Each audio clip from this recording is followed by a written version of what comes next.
Hello everyone, তোমরা সবাই কেমন আছো? আশা করি সবাই খুব ভালো আছো। আমিও খুব ভালো আছি।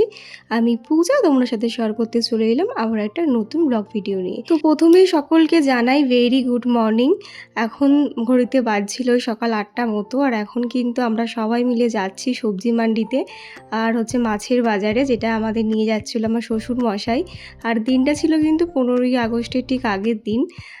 অনেক দিন ধরেই আর কি প্ল্যান হচ্ছিল যে মাছের বাজারে যাব মাছ আনতে। এবারে বছরের প্রথম ইলিশটা আমরা আনতে বাজারে চলে এসেছিলাম একদম সবজি মান্ডিতে। তো এখানে আর কি যেখানে মাছের আড়ত ছিল পানপুরে, সেখানে মেন আড়তে আসার পর দেখলাম আমাদের আসতে অনেকটা লেট হয়ে গেছে। আরও 1 ঘন্টা আগে মতো আসলে তাহলে কিন্তু আমরা পুরো ফ্রেশ মাছটা পেতাম। এখন মাছগুলো প্রায় শেষের দিকে তো একদমই ভালো ছিল না, নরম হয়ে গেছিলো।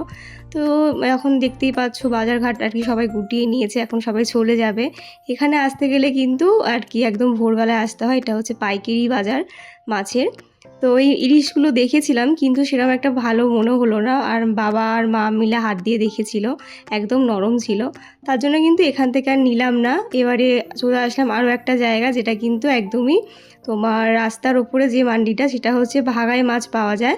সেখানে যাওয়ার জন্য কিন্তু আমরা রওনা দিলাম। তো সেখানে এসে দেখি এখানে কিন্তু মাছগুলো প্রায় ফ্রেশ ছিল আর অনেক রকমের মাছ ছিল। পমফ্রেট থেকে শুরু করে আটট্যাংরা, তারপরে হচ্ছে ইলিশ, আর ইলিশ চিংড়ি কিন্তু মেন ছিল। দেখতেই পাচ্ছ ঘটি বাঙালের একদম একটা মেন কম্বিনেশন ইলিশ আর চিংড়ি।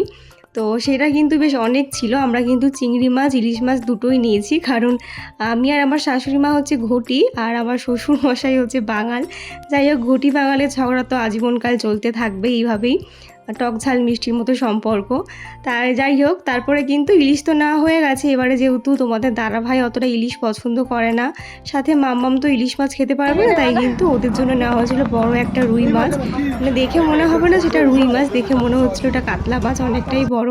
আর এখানে আসলে না, এখান থেকে মাছ কিনে কিন্তু অনেক টাকা সেভ হয়, কেজিতে অনেক টাকা, অনেক টাকা সেভ হয়।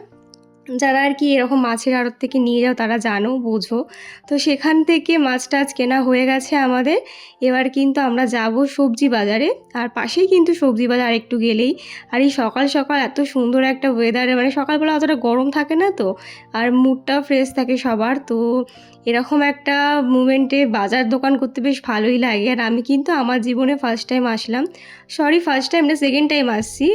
ফার্স্ট টাইম গেছিলাম আমার শ্বশুরের সাথে, সেটা হচ্ছে হালিশহর মাছের আড়তে। সেখানে বাবাই আমাকে প্রথমে নিয়ে গেছিলো। আর তারপরে এটা আসলাম হচ্ছে পানপুরে, সেকেন্ড টাইম আসলাম। তো তোমাদের বললামই, তোমাদের দাদা ভাই আর মামাম যেহেতু ইলিশ মাছ খেতে পারে না, তাই কিন্তু ওদের জন্য কাতলা মাছ নেওয়া হয়েছে। কাতলা মাছটা বেশ কত টাকা কেজি নিল আমার ঠিক মনে পড়ছে না। তো এখন থেকে ঠিক করেছি সপ্তাহে একটা দিন আমরা মাছের বাজারে আসব আর মাছ নিয়ে যাব। মাছ একবার কিনে ভীষণ ভালো লেগে গেছে, তাই কিন্তু ঠিক করেছি নেব। তো এখানে দেখো জোড়া ইলিশ নেওয়া হয়েছে, আর নেওয়া হয়েছিল হচ্ছে একটা বড় রুই মাছ। আর ওইদিকে থেকে যাব হচ্ছে সবজি বাজারে। তো সকালবেলায় কিন্তু শাশুড়ি বৌমা আর শ্বশুর মিলে কিন্তু বেশ ভালোই বাজার দোকান করলাম, বাজারঘাট করা হয়েছে, বেশ ভালো লাগছিল। তো এখান থেকে কিন্তু আমরা সব নিয়ে নেওয়ার পরে চলে গেলাম সবজি বাজারে। আর এখানে এসে দেখি কত বড় বড় ওল। তো ওল তো আমরা ডেফিনেটলি নেবই, চিংড়ি মাছ যেহেতু নিয়েছি, ওল নেব। আর চিংড়ি মাছ নেবো আর ওল নেবো না, সেটা তো হতেই পারে না, বাঙালি বলে কথা। তারপরে দেখো চলে আসলাম সবজি বাজারে। এখান থেকে সব টুকিটাকি সবজি নিয়েছি, যেহেতু সানডের দিন একটু রাইস করার ইচ্ছা আছে, তাই এখান থেকে বিনস গাজর এগুলো নিয়েছি। দেখো আজকে কিন্তু কাকিও এসেছিলো আমাদের সাথে। জানো তো একটা মজার ঘটনা ঘটেছিল, আমি এখানে ব্লগ করছিলাম আর একটা বয়স্ক মতো বুড়ো আর কি বলছিল যে আমাকেও একটু ব্লগে নাও, দাদু ছিল আর কি। যাই হোক, সবজি বাজার মাছ বাজার তো হয়ে গেছে, এবার কিন্তু বাড়ির দিকে রওনা দিয়ে দিলাম। তো ভীষণ ভালো লাগলো, মাঝে মাঝে এরকম বাজারে আসলে দেখবে মাইন্ডটাও ফ্রেশ হয়ে যায় আর বেশ ভালো লাগে। আমি তো প্রথমবার এসেছিলাম সবজি বাজারে, আর মাছ বাজারে তো দুবার আসা হয়েই গেল। তো খুব ভালো লাগছিল। তারপরে দেখো বাবা কিন্তু বাড়ি এসে মাছ কাটাও শুরু করে দিয়েছে, আর মাম্মা আমার তোমার দাদাভাইটা দেখে বেশ মজা পাচ্ছিল, যেহেতু ওরা ঘুমাচ্ছিলো, ওদেরকে ঘুম পাড়িয়ে তো আমরা বাজারঘাট করে চলে এসেছি।